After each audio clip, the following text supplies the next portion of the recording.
और एक तरफ जहां सोमवार को केंद्रीय गृह मंत्री अमित शाह ने बंगाल में चुनावी हुंकार भरी, वहीं बीते रविवार को बीजेपी के स्टार प्रचारक और यूपी के सीएम योगी आदित्यनाथ बंगाल में थे। सीएम योगी ने बंगाल की उन सीटों पर बीजेपी के चुनावी कैंपेन को धार दिया जहां से जीतना ममता के लिए बड़ी चुनौती माना जाता रहा है। सीएम योगी को बंगाल में चुनावी रैली के मायने क्या है और जहां से सीएम योगी ने चुनावी हुंकार भरी, वहां का समीकरण क्या कुछ कहता है, उस पर एक रिपोर्ट है। आप सोचो, आज कोलकाता का मेयर आपको चुनौती देता है, कहता है कि बंगाल की आधी आबादी उर्दू बोलेगी, यानी बांग्ला को समाप्त करना चाहते हैं, बंगाली को समाप्त करना चाहते हैं। ये इनकी टीएमसी की साजिश को सफल नहीं होने देना है। उनको बोलो, चलो कहते हैं कि यहां उर्दू बोली जाएगी, उनको बोलो उर्दू जहां बोली जाती वहां जाओ, बंगाल में बंगला ही बोली जाएगी। सीएम योगी वैसे तो बंगाल में बोल रहे थे, लेकिन अंदाज, तेवर और बयानों का कलेवर वही यूपी वाला था। सीएम योगी ने कोलकाता के मेयर फिरहाद हकीम को खुलेआम चुनौती दे डाली। सोनामुखी, नंदकुमार और कांधी दक्षिण विधानसभा में सीएम योगी की दहाड़ ने बंगाल की सियासी हवाओं का रुख बीजेपी की तरफ मोड़ दिया। टीएमसी का मतलब टी तुष्टीकरण, एम माफिया राज और सी कटमनी। याद रखना, हमें ऐसी सरकार नहीं चाहिए जो तुष्टीकरण करे, हमें तो संतुष्टीकरण वाली सरकार चाहिए। और वो मोदी जी का मंत्र है सबका साथ और सबका विकास। बंगाल में अगर बीजेपी की सरकार बनी तो बंगाल कैसा होगा, इसके लिए सीएम योगी ने यूपी मॉडल का जिक्र किया। सीएम योगी ने जब बंगाल में यूपी के सुशासन का हवाला दिया तो पूरी सभा जय जय श्री राम के उद्घोष से गूंज उठा। जैसे डबल इंजन की भाजपा की सरकार ने उत्तर प्रदेश को दंगा मुक्त, कर्फ्यू से मुक्त, किसी प्रकार की अराजकता से मुक्त किया है, ऐसे ही डबल इंजन की सरकार भारतीय जनता पार्टी के नेतृत्व में बनने दीजिए।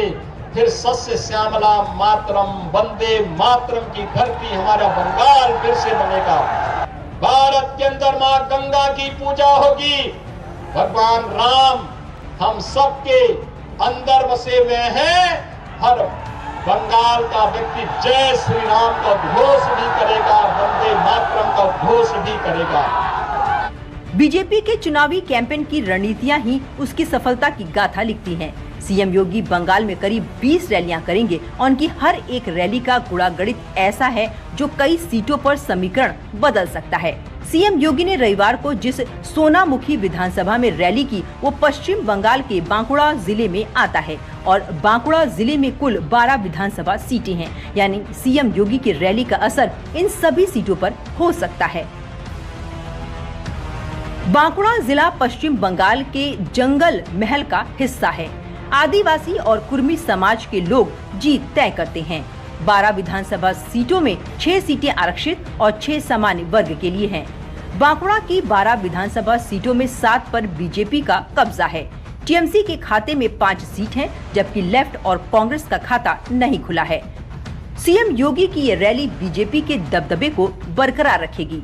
पश्चिम बंगाल के जंगल महल का ये जिला सत्ता की कुर्सी का मजबूत पाया माना जाता है। साल 2011 से पहले इस इलाके में लेफ्ट का दबदबा हुआ करता था, फिर कभी ममता का गढ़ बना और साल 2019 के बाद से बीजेपी ने यहाँ एंट्री मारकर ममता को चौंका दिया।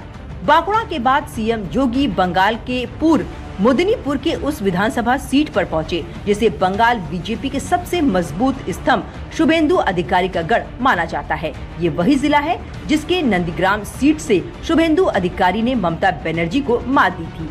एक बार पूरे जिले के सियासी समीकरण को समझ लीजिए। बीजेपी नेता शुभेंदु अधिकारी पूर्व मुदनीपुर जिले की राजनीति का केंद्र हैं। पूर्व मुदनीपुर जिले के अंदर कुल 16 विधानसभा सीटें आती हैं। जिले की 9 विधानसभा सीटों पर बीजेपी और 7 पर टीएमसी का कब्जा है। नंदीग्राम सबसे हॉट सीट है, जहां शुभेंदु अधिकारी ने ममता बनर्जी को हराया था।